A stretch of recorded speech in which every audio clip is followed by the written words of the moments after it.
مہرو بڑے اعتماد سے بولی، وہ تو کوئی مسئلہ ہی نہیں، میں امریکی ایکسنٹ کے ساتھ بول سکتی ہوں۔ سائم بولا، بس تو پھر کمیونیکیشن سکل تو ہے نا آپ کے پاس۔ اچھا یہ بتائیں، ریسیپشن پہ کام کر لیں گی؟ مہرو نے پوچھا، وہاں کیا کرتے ہیں؟ سائم بولا، آپ یہ بتائیں کہ جاب کے لیے تیار ہیں آپ؟ اگر ہیں تو بس بات ختم، میں آپ کو اپنی کمپنی میں ان کروا دوں گا اور کچھ عرصے بعد آپ کا عہدہ بھی تبدیل کروا دوں گا۔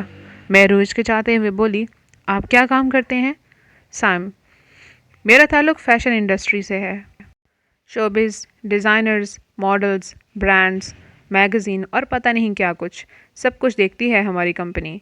مہرو تھوڑا پرجوش ہو کر بولی، کیا وہاں فوٹوگرافی بھی ہوتی ہے؟ سائم مسکرا کے بولا، جی بالکل، کیوں آپ کو پسند ہے؟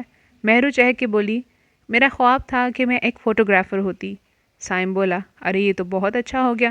اتنے میں مایا آ گئی اور بولی، واہ بھئی، یہاں تو دوستیاں چل رہی ہیں، چلو مہرو بابا بلا رہے ہیں۔ وہ دونوں وہاں سے چلی گئیں اور سائم مہرو کو جاتا دیکھتا رہا۔ مہرو کو اپنا آپ ہلکا پھلکا لگنا شروع ہو گیا۔ اس کی سائم کے ساتھ فون پر ہلکی پھلکی بات چیت بھی شروع ہو گئی۔ چند دن کے بعد سائم حماد کی بیوی یعنی کہ اپنی بہن سے ملنے کے بہانے آیا اور چپکے سے مہرو کو ایک مہنگا قسم کا کیمرہ تحفے میں دے گیا۔ وقت نے شاید زخموں پر مرہم رکھنا شروع کر دیا تھا۔ آخر ہر رات، خواہ وہ کتنی ہی طویل اور بھیانک کیوں نہ ہو، اس کی ایک صبح ہوتی ہے۔ مہرو کو آہستہ آہستہ وہ سب اچھا لگنے لگا۔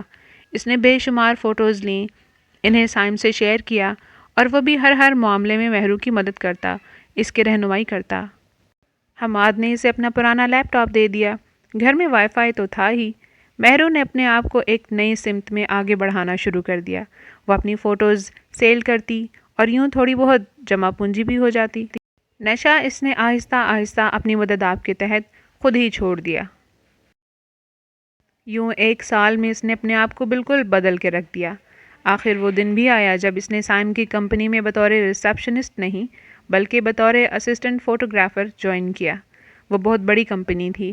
اس کا الحاق دیگر بہت سے ممالک سے تھا اور وہاں پر بہت سے غیر ملکی بھی کام کرتے تھے۔ مہرو زندگی کا پہلی بار حقیقی معنوں میں لطف اٹھانے لگی تھی۔ سائم کا وہاں پہلے سے موجود ہونا مہرو کے لیے کافی مددگار ثابت ہوا، پر اپنی لگن اور جذبے سے اس نے اپنا خود ایک مقام اور حیثیت بنانا شروع کر دی۔ مومانی اب اسے بالکل بھی تنگ نہیں کرتی تھیں۔ وہ جانتی تھی کہ مہرو بھی جلد ہی اس کی بیٹی مایا کے سسرال کا حصہ بننے والی تھی، جو کہ ظاہر ہے کہ اس کے لیے بھی خوش آئند تھا۔ مہرو نے اپنے آفس میں سہیلیاں بنا لیں اور یوں وقت اس پر مہربان ہونے لگا۔ وہ ایک بااعتماد اور مضبوط انسان بنتی چلی جا رہی تھی۔ اسے سائم سے لگاؤ اور دلچسپی تو ضرور تھی، پر شہریار جیسی اندھی جذباتی محبت نہیں تھی، کیونکہ اب وہ میچور ہونے لگی تھی، اپنی عمر سے بھی زیادہ۔ تمام آفس والے جانتے تھے کہ مہرو اور سائم ایک دوسرے سے منسلک تھے۔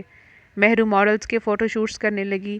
اس رنگین اور چکا چوند دنیا نے اس کی دھندلائی ہوئی شخصیت کو ایک نئی جلا بخشی اور اسے واپس زندگی کی طرف موڑ دیا۔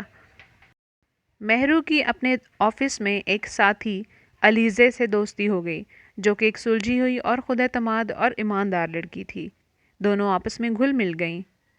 مہرو کو البتہ اس کی انگریزی نے بہت فائدہ دیا تھا۔